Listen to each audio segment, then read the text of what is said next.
साधक भाव का प्रारंभ यहाँ से प्रारंभ करते हैं। ठाकुर कहते थे कि मुझे वो दाल रोटी कमाने वाली, दाल रोटी का यापन करने वाली, जीवन यापन करने वाली विद्या चाहिए ही नहीं।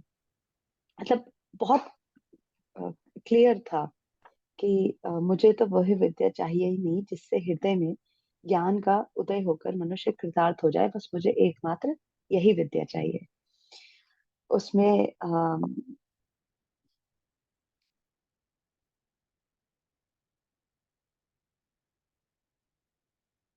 जैसे ठाकुर को बचपन से मूर्तियां बनाने का बहुत शौक था, और बहुत प्रेम से, बहुत कला के साथ, आध्यात्मिक रुझाव के साथ, और बहुत ही बारीकी से मूर्तियां बनाते थे। तो एक बार उनको एक मूर्ति बनाने वाला कुम्हार मिला, और वो कुम्हार को जब मूर्ति बनाता देख रहे थे तो उनको समझ में नहीं आया कि ये क्या ही कर रहा है, क्या मूर्ति बना रहा है, क्या हो रहा है। और उसने कुम्हार ठाकुर ने कुम्हार के सामने बैठकर, साथ में बैठ करके, और मूर्तियां बनाना प्रारंभ किया। और उन्होंने गदाधर ने वहां पर कुम्हार को समझाया, बताया कि मूर्ति के गुण कैसे होने चाहिए, मूर्ति का समावेश भाव कैसा होना चाहिए, आंखें कैसी होनी चाहिए, दैवी शक्ति कैसी होती है। और इस तरह से कुम्हार को भली भांति समझाते बतलाते हुए ठाकुर ने मूर्तियां बनाना उनको सिखाया। उसके बाद फिर बीतते समय के साथ फिर धनी जो नाम की लोहारिन थी, फिर क्योंकि वो ब्राह्मण कुल के थे ठाकुर, तो किसी भी छोटी जाति के यहाँ खाना खाना, उसको कुछ भी करना समाज के हिसाब से, परिवार के हिसाब से, कुल के हिसाब से कहीं से कहीं तक भी अलाउड नहीं था। लेकिन गदाधर अपनी बात के पक्के थे, तो उन्होंने धनी नाम की लोहारिन को वचन दिया था कि मैं उपनयन के समय प्रथम भिक्षा तुम्हारे ही हाथ से लूंगा। और जो धनी नाम की जो लोहारिन थी, उसका बड़ा मन था कि वो ठाकुर के को अपने हाथ से खाना खिलाए, अपने हाथ से भोजन कराए। और ठाकुर ने किसी तरह तो ये बात, ये भाव उसके मन का भाप लिया, और उसके पास गए, उसके हाथ से भोजन करा, उसके हाथ से भिक्षा ग्रहण करी। और उस समय, उपनयन के समय, जब घर समाज, लोग, परिवार, कुल सब इसके विपरीत खड़े थे, लेकिन ठाकुर ने क्योंकि वचन दिया था, तो गदाधर अपने वचन को पूर्ण करने के लिए प्रथम भिक्षा लेने उन्हीं के पास गए। अब जैसे हम जब छोटे होते हैं तो छोटे बालक को भस्म लगाए कोई साधु मिल जाए, लंबी जटाओं वाला, लंबे केश वाला, तो वो भयभीत हो जाएगा। लेकिन यहाँ ठाकुर तो बिल्कुल विपरीत ही थे। जब कोई शरीर में भस्म लगाए जटाधारी कोई साधु साधक मिलता था, तो वो तो और मनमुग्ध हो जाते थे, और पूरा पूरा दिन उसी के साथ बैठे रहते थे। जहां वो जाता वहीं जाते, जहां वो खाता वहीं खाते, और उसी के साथ बिल्कुल मन मुक्त होकर के और आनंद में समय व्यतीत करते। और उनके घर वालों को ढूंढना पड़ता कि ये कहाँ चले गए। उसके बाद जो उनके बड़े भाई थे, क्योंकि उनके पिता की समय मृत्यु हो जाने के कारण, घर में बहुत सारी विपदाएं आ जाने के कारण, उनका जो घर में जो एक स्टेटस था, फाइनेंशियल एक जो स्टेबिलिटी थी, वो सब कुछ भी नहीं था। तो उस कारण भी बड़े भाई को बहुत ही राम कुमार जी को बहुत सारी विपत्तियों का सामना करना पड़ा, बहुत श्रम करना पड़ा। वो पढ़ाते भी थे, और कई जगह पे जाके पुजारी का काम भी करते थे, मगर फिर भी उनको अपनी रोजमर्रा की चीजें पूरी करने के लिए बहुत अधिक परिश्रम करना पड़ा। उसके बाद फिर रानी रासमणी जो थी, वो और दक्षिणेश्वर का प्रसंग आता है। अब यहाँ से दक्षिणेश्वर माँ काली कैसे स्थापित हुई, कैसे बनी, इसको जानने का प्रयास करते हैं। अब रानी रासमणी जो थी वो बहुत श्रेष्ठ स्त्री थी। बहुत ही आध्यात्मिक दृष्टि से अगर उनको देखा जाए तो बहुत उच्च स्तरीय चेतना, जिनके लिए कहा जाता है, ठाकुर कहते थे कि रानी रासमणी जगदम्बा की अष्ट नायिकाओं में से एक थी। अष्ट नायिका जो आठ वो है, उसमें से एक थी। और माँ जो थी वो माँ काली काली घाट में भोजन करती और दक्षिणेश्वर में विश्राम। ये ठाकुर ने अपने स्वयं श्रीमुख से कहा है। अब ठाकुर कहते थे कि जो रानी रासमणी थी, वो साहस, बुद्धिमत्ता, तेजस्विता, स्वाभिमान, ईश्वर भक्ति और विशेषता, दुखी और पीड़ित लोगों के प्रति करुणा आदि गुण ही उनकी प्रसिद्धि का कारण था। जो रानी रासमणी थी वो अपने धन, वैभव, अपने मान, अपनी संपदा के लिए नहीं जानी जाती थी। वो अपने मूल भाव, संवेदनाओं के लिए, अपने जो व्यक्तित्व था, उनके अंदर जो गुण थे, उसके लिए जानी जाती थी। क्योंकि वो रानी रासमणी इसलिए बनी क्योंकि उनमें ये सारे गुण विद्यमान थे, इसलिए लोग उनकी इज्जत करते थे। इसका एक बड़ा सुंदर उदाहरण हमें रानी रासमणी के विषय में देखने को मिलता है कि उस समय क्योंकि ब्रिटिश का राज चल रहा था, सब कुछ था, तो ब्रिटिश ने मछली पकड़ने वालों पर काफी प्रतिबंध लगा दिया और उन्होंने गंगा के तट पे मना कर दिया कि ये इलाका हमारा है, इससे यहाँ पर कोई मछली नहीं पकड़ सकता। अब जो मछुआरे थे वो बहुत परेशान हुए क्योंकि उनकी रोजी रोटी यापन का वो कार्य था। तो रानी रासमणी ने क्या किया कि ब्रिटिश लोगों से उस हिस्से को, उस मछली पकड़ने वाला जो हिस्सा था, उसको खुद खरीद लिया। अब जब उन्होंने खुद खरीद लिया तो अब उसमें वो उसका जो जो कुछ भी चाहे वो करे। तो उसी में क्या हुआ कि रानी रासमणी ने उसको खुद खरीद लिया और स्वयं खरीद करके वो मछुआरों को और जिसको आवश्यकता थी उसको वहां पर दे दिया। अब वहां पर बड़े बड़े शिप्स निकलते थे जो उस समय वो लोग यूज करते थे और उनकी बड़ी सारी चीजें होती थी उस नदी के, गंगा जी के तट पर। तो वहां पर रानी रासमणी ने अपनी विद्वता का, अपनी बुद्धिमत्ता का क्या अ, एक सबूत दिया कि उन्होंने किनारों को जंजीरों से बांध दिया। अब जब जंजीर से बांध दिया तो उन्होंने क्या किया कि पानी, गंगा जी के पानी का जो एक रास्ता है, एक मार्ग है, एक मुख है, उसको एक स्पेसिफिक डायरेक्शन में मोड़ दिया। अब उससे क्या हुआ कि वरना क्या होता था कि जो मछलियां थी वो इधर उधर बह जाती थी तो मछुआरों को मिलती नहीं थी। तो अब उसके ऊपर ब्रिटिश जो थे उन वो सामने से आए और उन्होंने कहा कि आप ये सब खोलिए यहाँ से जंजीरें और ये सब। तो रानी रासमणी ने इतनी अपने बल, वैभव और अपनी बुद्धिमत्ता का प्रयोग करते हुए ये कहा कि आप इस पे से कर हटा दीजिए तो मैं इस पे से जंजीरें खोल लूंगी, क्योंकि आप कर लगाते हैं इसलिए मैंने इसको आपसे खरीदा है और मैंने खरीदा है तो मैं फिर अपनी मछली कैसे पकड़ूं, और अगर मैं इसे जंजीर नहीं लगाती तो मछली पकड़ना असंभव हो जाता है। तो अपनी प्रजा के लिए रानी रासमणी ने सदैव जो भी वो कर सकी उसको पूरी निष्ठा और ईमानदारी से किया। उसके बाद फिर वो उन्होंने, रानी रासमणी ने एक बार ये सोचा कि वो काशी यात्रा के लिए जाएंगी और काशी यात्रा की उनकी सभी तैयारियां हो गई। और उसके बाद पुनः जब काशी यात्रा की सब तैयारियां हो गई तो फिर ये हुआ कि अ, अगले दिन निकलना है। अगले दिन माँ जगदम्बा ने उनको स्वप्न में दर्शन दिए और उनसे ये कहा कि तू काशी मत जा, तू मेरा यही मंदिर बनवा, मैं वहीं आकर स्थापित होंगी और वहीं रहूंगी, तू काशी मत जा। और मैं तेरी पूजा, तेरी अर्चना, तेरी आराधना उसी मंदिर में ही वहीं रहकर और ग्रहण करूंगी। और जैसे ही रानी का स्वप्न खुला और उन्होंने अपना काशी जाना कैंसिल कर दिया और तुरंत ही दक्षिणेश्वर के मंदिर की स्थापना का कार्य प्रारंभ हुआ। उन्होंने जगह जगह जाके जमीन ढूंढी और सब कुछ किया। आगे जाके हम पढ़ते भी हैं कि जो ये जमीन थी वो आदि ब्रिटिश के साम्राज्य में थी, आदि उसमें मुसलमानों की मस्जिद का हिस्सा था। रानी ने सब कुछ, जिससे जिससे जहां से जो खरीदना था, जो प्रबंध करना था, वो सब कुछ करा और उसी धरती को, दक्षिणेश्वर की धरती पर मंदिर बनाया, क्योंकि वो कछुए के शेप का आकार है उस धरती का। और जहां पर हमें दैवीय शक्ति की स्थापना करनी होती है तो उस शक्ति के, अगर हम काल के हिसाब से देखें तो वो धरती जो अ, कछुए के आकार की होती है उसको बहुत दिव्य और श्रेष्ठ माना जाता है शक्ति के तात्पर्य से। और फिर रानी रासमणी ने उसी जगह को, दक्षिणेश्वर को, उस मंदिर के बनाने के लिए फाइनल किया और उसका कार्य शुरू हुआ। 7 साल तक उसका कार्य निरंतरता से चलता रहा और फिर उनको कोई योग्य पंडित नहीं मिल रहा था। बहुत परेशान हुई, उनकी दिन रात की नींद, चैन चला गया कि मेरा सारा मंदिर बनाना, सबकी इतनी मेहनत, सारी व्यवस्था, सब कुछ व्यर्थ जा रहा है और अगर कोई पंडित ही नहीं मिला तो मैं फिर क्या करूंगी, ये इतना मंदिर बनवाने का, इतने साल इंतजार करने का क्या ही फायदा, इतनी मेहनत सब बेकार हो रही। और वो दिन रात इसी विषय में चिंतित रहने लगी। और उसके बाद उनको, अब यहाँ पर उन्होंने क्या, कई लोगों ने उनको ये परामर्श दिया रानी रासमणी को कि आप छोटी जाति की हैं इसलिए यहाँ पर कोई भी पुजारी आकर के अपनी सेवा देने को तैयार नहीं। तो आप ऐसा कर सकती हैं कि आप इस मंदिर को किसी और के नाम कर दीजिए और उसके बाद जब वो आपके नाम रहेगा नहीं तो कोई भी ब्राह्मण आकर के वहां पर माँ का पूजा यापन, पूजा अर्चना कर सकेगा।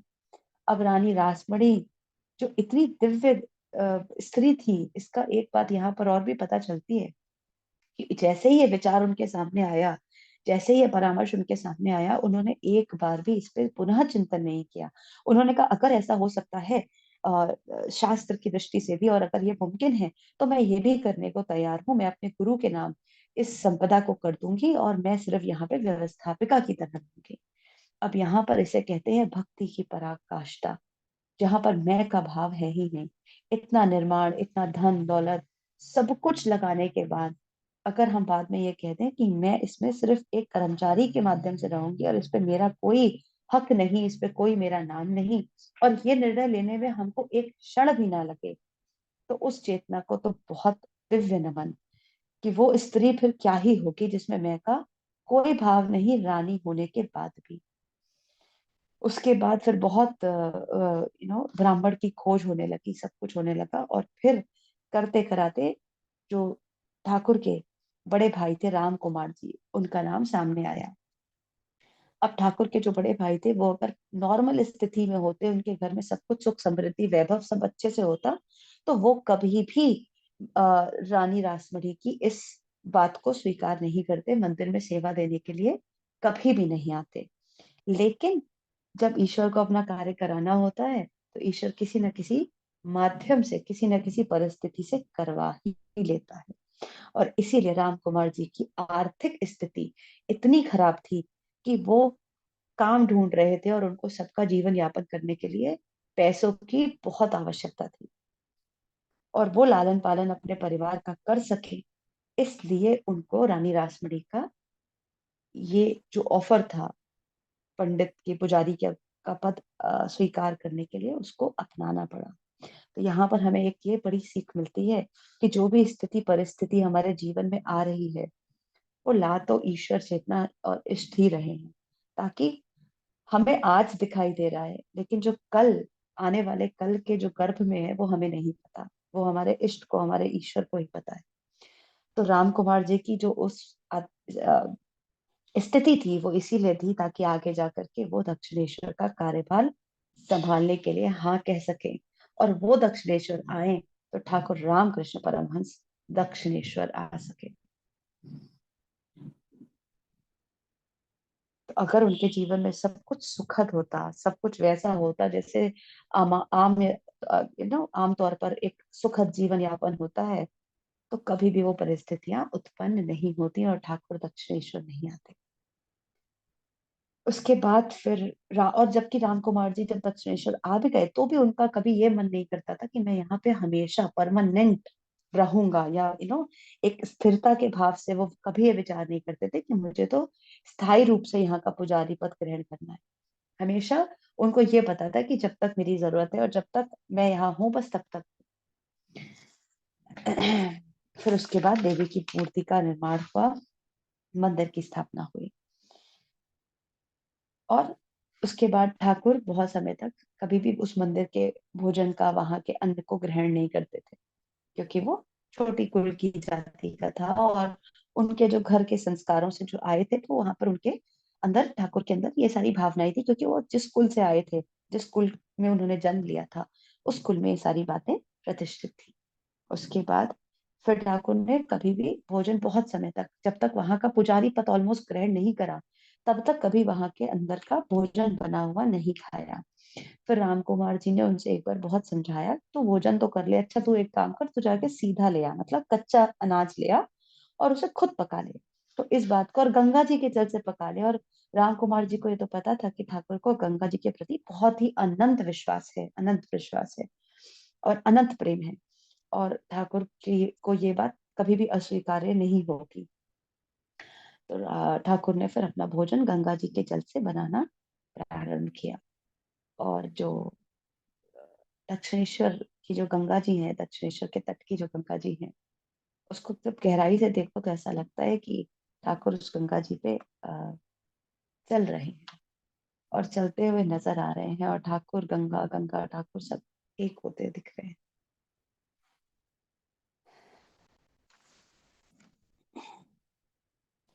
अब आगे जाकर के हमने जब ये जाना, तो हमें पता चला कि जो ईश्वर अवतार है, वो इतना असंपूर्णता कैसे, क्योंकि ठाकुर को अगर हम सामाजिक सांसारिक दृष्टि से देखें तो बहुत असंपूर्ण दिखते थे। और तो वहां पर बाद में ये समझ में आता है कि ठाकुर ये कहते हैं कि भगवान नर देह धारण करके आते हैं, परंतु जब जब वो नर देह धारण करके आते हैं तो वो पूर्ण रूप से असंपूर्णता भी साथ लेकर आते हैं। ऐसा नहीं है कि वो नर देह धारण करके आए, मनुष्य रूप में आए, लेकिन वो संपूर्ण होकर आए, ऐसा नहीं होता। तो जो पहले राम थे और जो कृष्ण थे, वही अब इस शरीर में, यानी ठाकुर के शरीर में राम कृष्ण परमहंस हैं। और जैसे राजा वेश बदलकर नगर देखने निकलता है, वैसे ही अतः उनके संबंध में हमें भी कुछ विदित है। फिर ठाकुर ने आगे जाकर के पूजा पद ग्रहण किया और पंचवटी में ध्यान करने का क्रम प्रारंभ हुआ उनका। और उसके बाद ठाकुर को जब भी ये पता चलता था, वो कभी बचपन से और कभी भी वो नौकरी के रिस्पेक्ट में कभी भी उनका एक मन नहीं था, वो कभी भी उसको नौकरी को सही नहीं मानते थे। उन्हें लगता था कि अगर नौकरी करनी ही है तो सिर्फ ईश्वर की करनी है, और किसी की क्यों करनी है, और स्पेशली अपना लालन पालन, अपना भोजन, अपने यश वैभव और अपने इस भावना के लिए, अपने काम वासना के लिए क्यों ही नौकरी करनी है किसी की। तो उनको ये बात बिल्कुल भी समझती नहीं थी। लेकिन जब उन्हें ये पता चला एक व्यक्ति विशेष के बारे में कि वो अपने माता पिता के यापन के लिए या अपने घर की कोई बहुत अधिक जिम्मेदारी है, सिर्फ उसके लिए करता है नौकरी और कर रहा है नौकरी, और उसका उस पैसे से अपने लिए कोई विशेष कोई वो नहीं है, तो ठाकुर उसको अन्यथा बुरा नहीं मानते। लेकिन उन्होंने कहा, ठाकुर ने, कि जो बाल भक्त होते हैं, अगर आपको भक्तों की कैटेगरी में आना है तो फिर नौकरी का रास्ता बिल्कुल अलग है। आध्यात्मिक उन्नति और नौकरी का कभी भी सामंजस्य नहीं बैठ सकता। या तो हम आध्यात्मिक उन्नति ही कर सकते हैं, और या फिर हम किसी की नौकरी ही कर सकते हैं। अन्यथा हमें सिर्फ ईश्वर की ही नौकरी करनी चाहिए। इसके बाद एक बार बड़ा इम्पोर्टेंट एक वो होता है, जब गोविंद जी की मूर्ति टूट जाती है पुजारी जी के हाथ से गिर के, और उसके बाद वो मूर्ति खंडित हो जाती है, और वो मूर्ति मथुर बाबू और सबको बहुत अति प्रिय होती है। अब सबको ये घबराहट होती है कि अब ये सबको पता चलेगा तो क्या होगा। तो उस पे बहुत ज्यादा डिस्कशन होता है कि ये मूर्ति अब खंडित हो गई है तो इसको बदल देना चाहिए और इत्यादि। अब वहां पर बाद में मथुर बाबू, क्योंकि कहीं ना कहीं ठाकुर की चेतना से मथुर बाबू, रानी रासमणी, ये सब बहुत ज्यादा अट्रैक्ट होते थे, बहुत ज्यादा उनके लिए कहीं ना कहीं अंदर प्रेम आदर सम्मान रखते थे, क्योंकि चेतना के स्तर पर, सोल कॉन्शियसनेस के स्तर पर हम सामने वाली चेतना को समझ पाते हैं, चाहे हमारी उनसे बात हो नहीं हो, हमारा कितना भी इंटरेक्शन हो, लेकिन एक सोल कॉन्शियसनेस के लेवल पर हम सामने वाली चेतना की वाइब्रेशंस को रीड कर पाते हैं। और रानी रासमणी भी कोई छोटी मोटी चेतना नहीं थी। तो रानी रासमणी ने फिर ठाकुर को बुलवाया और उनका भी मत जानने का एक सुझाव लिया कि आपका इस बारे में क्या मन है। तो ठाकुर बहुत स्पष्ट बोलते थे, और कभी उनको ये नहीं लगता था कि ये रानी है, जबकि रानी रासमणी को तो एक बार ठाकुर ने थप्पड़ भी मार दिया था, क्योंकि वो आई थी ठाकुर के मंदिर में, माँ काली के मंदिर में, और वो अपने किसी कोर्ट केस के बारे में सोचने लगी थी, और ठाकुर तो सबका मन पढ़ लेते थे। और ठाकुर को बहुत क्रोध आया कि ये माँ के सामने खड़ी होकर माँ का भजन सुनते सुनते ऐसा इतना घोर अपराध पाप कि ये माँ के भजन से इनका ध्यान हट करके और ये संसार के बारे में, कोर्ट कचहरी के बारे में, और अपने धन दौलत और अपनी चीजों के बारे में सोच रही हैं। और ठाकुर ने उनको वहां पर सबके बीच में एक तमाचा मार दिया। तो रानी रासमणी ने फिर उन ठाकुर को बुलवाया, और ठाकुर ने कहा स्पष्ट शब्दों में कि अगर मैं आपके किसी दामाद की टांगे तोड़ दूं तो आप उनकी टांग ठीक करवाएंगी या दामाद बदल लेंगी। और ये बात रानी रासमणी को एक बार में समझ में आई, और फिर वो मूर्ति जो खंडित हो गई थी उसको ठीक किया गया, उसका सुधार किया गया, और आगे जाके वही मूर्ति की पूजा यथावती होने लगी। अब हृदय जो थे वो ठाकुर के भांजे थे, और ठाकुर के साथ पल पल एक अ, अ, छाया के समान उनके साथ हर समय हर क्षण रहते थे। और हृदय कहते थे कि जब ठाकुर पूजा करते थे तो ऐसा लगता था बस मन मुग्ध होकर के आप बस दर्शनीय विषय में वहां पर बस खड़े रहो, देखते रहो, और जो भी घटनाक्रम वहां चल रहा है आप बस उसको सिर्फ निहारो। और इतना दुर्लभ वो दृश्य होता था जब ठाकुर माँ की पूजा अर्चना कर रहे होते थे। इसके बाद जब ठाकुर की व्याकुलता और ठाकुर को प्रथम दर्शन हुए, और उसके बाद ठाकुर फिर आगे कहते हैं कि जन्म से ही मनुष्य में लज्जा, घृणा, भय, कुल, शील, जाति, मान, अभिमान इन अष्ट पाशों से बंधा रहता है। अगर मैं ये कहूं कि मैं ब्राह्मण हूं, तो मैंने ये कहा कि मैं श्रेष्ठ हूँ। यानी अगर मैंने ये कह दिया कि नहीं मैं ब्राह्मण हूं, तो वहां पर मेरी श्रेष्ठता का मैं का भाव झलकने लगा। तो जन्म से ही जो मनुष्य है वो उन सारे भावों को लेकर पैदा होता है। और जगन माता के ध्यान के समय ये सब पाश अलग फेंक कर ध्यान करना पड़ता है। और इसीलिए हमने देखा है कि ठाकुर ने कई बार ध्यान करते समय अपना जनेऊ, अपने वस्त्र, सब कुछ किनारे रखा, क्योंकि अगर जनेऊ पहनते हैं तो वो ये बतलाता है, जताता है कि मैं ब्राह्मण हूँ, और मैं ब्राह्मण हूँ यानी मैं श्रेष्ठ मानता हूँ खुद को।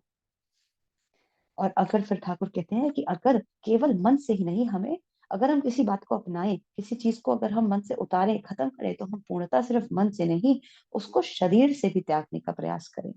ऐसा नहीं कि हमने कह दिया कि मैं नहीं करूंगा और हो गया। हम उसको तीनों चीजें से उसको आ, अपने अंदर उतारने का प्रयास करें। और ठाकुर ने जब रुपए और मिट्टी करा, जब रुपए को मिट्टी के समान मानने का प्रयास किया, तो एक हाथ में रुपया और एक हाथ में मिट्टी लेकर के खड़े हो गए गंगा जी के तट पर। और रुपया मिट्टी, मिट्टी रुपया, रुपया मिट्टी, मिट्टी रुपया करते करते करते करते दोनों चीजों को गंगा जी में फेंक दिया। और उस क्षण से उन्होंने पूर्णतः रुपया का एक, जीवन में से उनके रुपया कुछ होता है वो चला ही गया। और उसके बाद जब विवेकानंद जी उनके शिष्य रूप में जब जीवन में आए, तो विवेकानंद जी को ये लगा कि ऐसा नहीं हो सकता, ऐसा कैसे हो सकता है।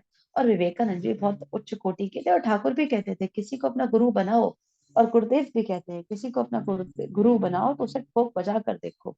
ऐसा नहीं कि हमने हर चलते आए को अपना गुरु बना दिया। तो विवेकानंद जी को ये लगा कि ये कहते तो है कि काम कांचन और रुपया इनको चुभता है। और विवेकानंद जी ने क्या किया, एक बार ठाकुर को, कोई उनके कमरे में नहीं था, ठाकुर को बिना बताए उनकी चादर के नीचे सिक्का रख दिया। और जब ठाकुर आकर के वहां बैठे, तो वो बैठते ही उछल पड़े बिस्तर से, क्योंकि उनको वो सिक्के की जो एक स्पर्श था वो बर्दाश्त नहीं था। वो मतलब उस उससे वो बिल्कुल दूर हट गए, उनको लगा जैसे कुछ करंट लग गया। और फिर जब हटा कर देखा गया कि कोई कीड़ा है, कंकड़ है, क्या है, तब उसमें से सिक्का निकला ठाकुर की चादर के नीचे से। और सबको ये समझ में नहीं आया कि ये किसने यहाँ रखा, पर विवेकानंद जी को तो पता था कि मैंने रखा। और विवेकानंद जी कुछ बोले नहीं, चुप मौन वहीं पे दूर खड़े थे। और ठाकुर को पता चल गया कि वो विवेकानंद जी ने किया। और विवेकानंद जी को इस बात से बहुत ग्लानि हुई, बहुत तकलीफ हुई कि ये मैंने क्या कर दिया। तब ठाकुर ने उनसे कहा कि तूने कर दिया, तुझे पता चल गया, अब तो तू समझ गया। और वहां से उसके बाद फिर कभी विवेकानंद जी ने ऐसा कुछ दोबारा नहीं किया।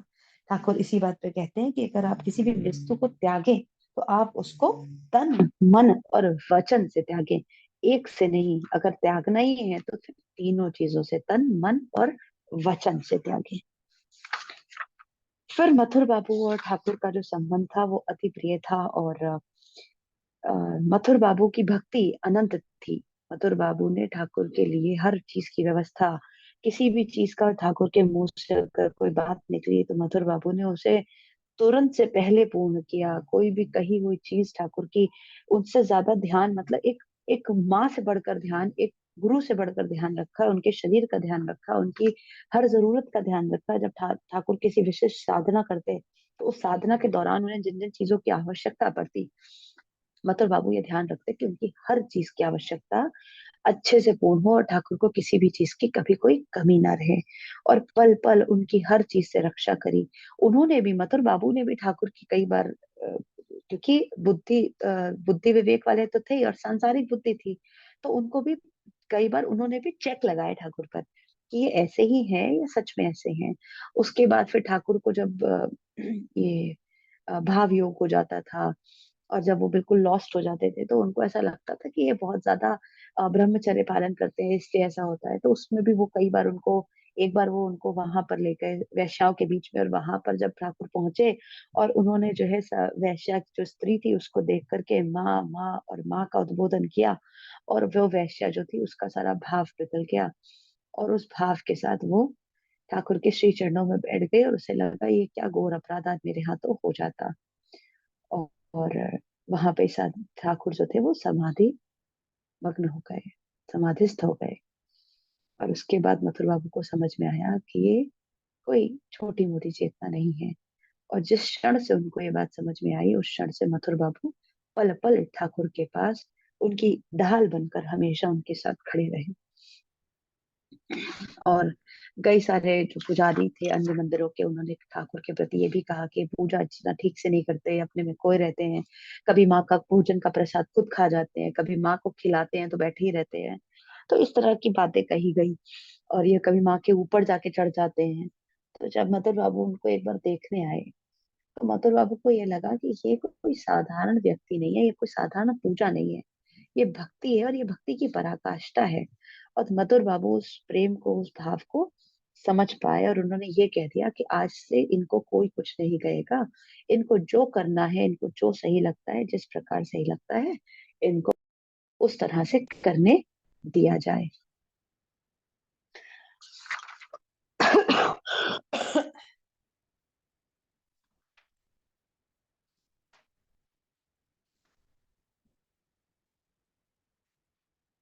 फिर जब मधुर बाबू ने एक बार अपने घर में वो करवाया, पूजा स्थापना करवाई माँ काली की। अब वहां पर माँ तो जीवंत हो गई। अब मथुर बाबू बिल्कुल बिगड़ गए जिस दिन विसर्जन होना था, और उन्होंने कहा कि ये तो विसर्जन नहीं करूंगा, मैं विसर्जन नहीं करूंगा, मैं माँ यहाँ से चली जाएगी और मैं माँ को यहाँ नहीं जाने दे सकता। और वो डर गए और उन्होंने विसर्जन के लिए मना कर दिया। और बड़े समझाने पर सब उन्हें समझाने आई, लेकिन उन्होंने किसी की नहीं सुनी। उसके बाद फिर ठाकुर को ये समझ में आया कि उनका ये भाव है। तो ठाकुर उनके पास गए 3 दिन के बाद और ठाकुर से कहा कि क्या तुम्हें लगता है कि माँ सिर्फ यही है? तो उन्होंने कहा नहीं, माँ तो सब जगह है। तो उन्होंने फिर ठाकुर ने मथुर बाबू को समझाया और तब जाकर के वो माने, अन्यथा वो ठाकुर के अलावा और किसी की बात मानने को तैयार नहीं हुए। अब उसके बाद एक बार मथुर बाबू ने ठाकुर से जिद पकड़ ली कि तुम मुझे भाव समाधि दिला दो, मुझे भाव समाधि को फील करना है। और ये भाव समाधि वाला और समाधि वाला ये विवेकानंद जी ने भी ठाकुर के साथ किया था। हम कल ही रात को उसको पढ़ रहे थे, बहुत ही सुंदर प्रसंग है। तो ठाकुर से मथुर बाबू ने कहा कि मुझे भाव समाधि दिला दो। तो ठाकुर ने कहा कि वो तेरे लिए नहीं है, और तू अगर भाव समाधि में गया तो तेरा सांसारिक कार्यपात है वो कौन करेगा, तेरी जो जिम्मेदारियां हैं वो कौन उठाएगा। लेकिन वो उन्होंने बहुत समय तक वो जिद करते रहे और उन्होंने उतावले होकर अपनी हट नहीं त्यागी। और वो बोले कि, तो बोले कि अभी तेरा संसार और परमात्म सब साथ साथ ठीक ठीक चल रहा है, तो इससे ज्यादा कि उसमें मत पड़। लेकिन मथुर बाबू नहीं माने। और उसके बाद फिर क्या हुआ कि वो मथुर बाबू को एक दिन भाव समाधि जैसा कुछ अनुभव हुआ। अब वो यहाँ वहां एकदम पागल के समान एकदम माँ के प्रेम में भावावेश होके यहाँ वहां घूमते रहे। 2-3 दिन व्यतीत हो गए और उनका कार्यभार सब ऐसे ही पड़ा का पड़ा रह गया। उनको कुछ समझ में नहीं आ रहा था क्या हो गया, क्या करना है। उसके बाद जब वो ठीक हुए 2-3 दिन बाद, तब उन्होंने ठाकुर से कहा कि मैं समझ गया कि आप मुझे क्यों मना कर रहे थे, क्योंकि मैं और आप कैसे इस स्थिति में हर समय रहते हैं, मैं तो इतनी सी देर नहीं रह पाया। अब उसके बाद यहाँ पर जैसे उद्धव का जो एक वो रहता है कि उद्धव और कृष्ण का जो है, तो जब उद्धव जो है सखियों के पास और उनके पास गए और कहने लगे कि अरे तुम कृष्ण को ऐसे क्यों पूछती हो, कृष्ण तो ज्ञानी है, कृष्ण तो ये है। तो वहां पर जो गोपियां थी उन्होंने कहा कि तुमने कृष्ण को ज्ञानी और ऐसा माना होगा, हमने तो ना कृष्ण को कभी ऐसे देखा, ना कभी ऐसे माना, और ना हम मान सकते हैं। कृष्ण तो हमारे साथ खेला है, कृष्ण तो हमारे साथ क्रीड़ा करता है और साथ श्रृंगार करता है, और अब हम क्या उसका ध्यान करने बैठेंगे? तो इसी प्रकार जप और ध्यान इस तरह से कैसे संभव है? तो ये वही बात है कि हम जिस ईश्वर को, जिस इष्ट को जिस प्रकार मानते हैं, जानते हैं, समझते हैं, हम उसी प्रकार उसको अपने जीवन में उतार सकते हैं।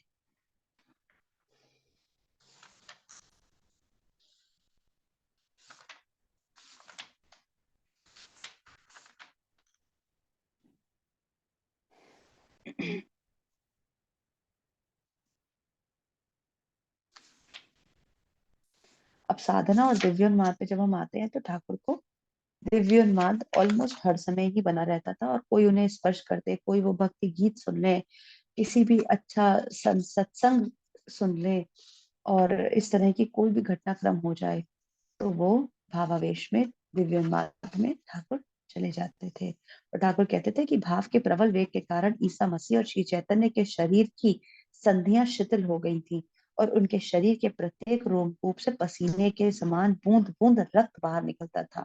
क्योंकि इतना प्रबल वेग हो जाता है वो, कि उस वेग को एक नॉर्मल इंसान के लिए धारण करना आसान नहीं रहता। और ईसा मसीह और श्री चैतन्य महाप्रभु जैसी जो चेतनाएं थी, उनके शरीर में से भी रक्तपात होने लगता था। और ठाकुर कहते हैं कि ईश्वर प्राप्ति के लिए सर्वस्व त्याग करने वाले साधक को आवश्यक वस्तुओं का कभी अभाव नहीं होता। तो अगर हम ये सोचें कि हम धर्म के माध्यम पे, आध्यात्म के रास्ते पे जाएंगे और हमारे पास जीवन में चीजों की कमी बनी रहेगी, तो ऐसा नहीं होगा। हमारे पास कभी भी जरूरत के हिसाब से, हमारी आवश्यकताओं के हिसाब से कभी कोई अभाव नहीं आएगा। इस बात का एक पक्का ठोस बात ठाकुर कहते हैं कि ईश्वर प्राप्ति के लिए अगर आप अपना सर्वस्व त्याग दो, तो उससे साधक को कभी आवश्यक वस्तुओं का अभाव नहीं होता। लेकिन बात यहाँ इतनी है कि क्या हम अपने मन में किसी भावना को रख करके अध्यात्म के रास्ते पे चले हैं, या सिर्फ ईश्वर के लिए चले हैं। अगर हम सिर्फ ईश्वर के लिए चले हैं और अपना सर्वस्व त्यागने को, अपने आप को पूर्णतः त्यागने को तत्पर है, तैयार हैं, तो हम आवश्यक वस्तुएं हमारे जीवन में कभी भी कमी नहीं पड़ती। और कैसे हमारी रोज की जिंदगी की व्यवस्थाएं और जीवन की पूर्ति भी ठाकुर करते हैं, ये बात का हम सिर्फ अनुमान लगा सकते हैं। किसी एक ऐसी चीज की आवश्यकता की कमी नहीं पड़ने देते। और आप सोचते हो कि ये व्यवस्था बना कौन रहा है, ये व्यवस्था बन कहाँ से रही है, आप तो बैठे हो और अपने आप चीजें बनती चली जाती हैं। ये मेरे जीवन का बहुत अनुभव है कि जब ठाकुर अपने हाथ में कमान लेते हैं तो आप कुछ करते नजर नहीं आते, और सारी व्यवस्थाएं, आवश्यकताओं की पूर्ति अपने आप होती रहती है। सब कुछ हो जाता है बस उनकी एक कृपा दृष्टि से। कृपा पात्रता, बस, मात्र इतना ही चाहिए।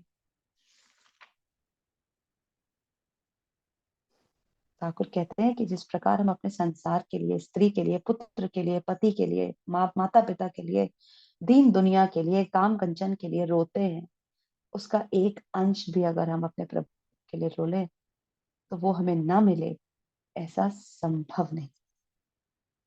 लेकिन हम एक अंश भी नहीं रो पाते। विडंबना इस बात की, हम चाहते तो हैं कि हमें ईश्वर मिल जाए, हम चाहते तो हैं कि वो हमसे बात कर ले, हम चाहते तो हैं कि बस हम उसके राह पे चले, लेकिन उसके लिए जो हमें अपने अंदर की संकीर्णता का त्याग करना है, वो हमसे नहीं हो पाता। हम सोचते हैं हमारे घर परिवार की रक्षा और सेवा और सब कुछ हम करेंगे, और हम जब उस सोच से बाहर नहीं आते तो हम अपने गुरु के प्रति, अपने गुरु की तरफ चल ही नहीं पाते। और हम ये भूल जाते हैं कि हमसे ज्यादा ध्यान वो हमारे अपनों का रखेगा।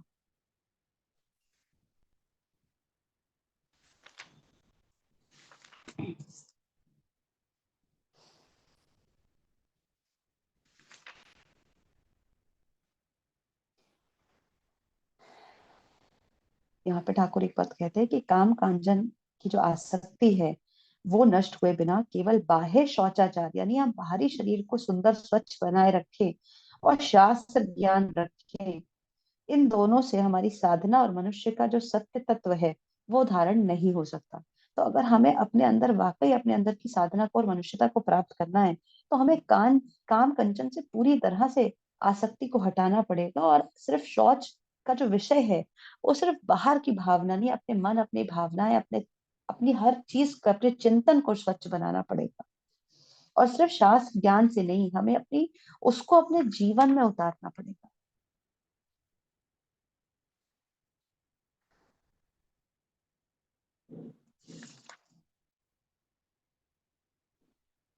त्याग जो है वो तन, वचन और मन से होना चाहिए। तभी वो, किसी भी चीज का वो त्याग हो, तभी वो पूर्णतः जीवन में उतरता है। अगर हमने तन से कर दिया और वचन मन से नहीं किया, तो भी नहीं उतरेगा। अगर हमने वचन से कर दिया, तन मन से नहीं किया, तो भी नहीं उतरेगा। और अगर हमने तन वचन से कर दिया और मन से नहीं किया, तो भी नहीं उतरेगा। क्योंकि एक ना एक धागा उसको अपनी तरफ पकड़ता ही रहेगा। और जैसे ही उसको हल्की सी ढील मिलेगी, तो वो पतंग उड़ने लगेगी।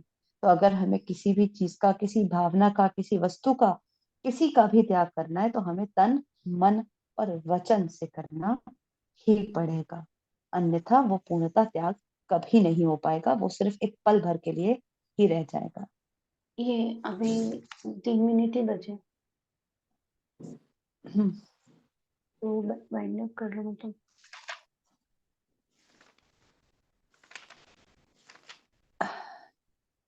इसके बाद विवाह से आपको लेना था क्या?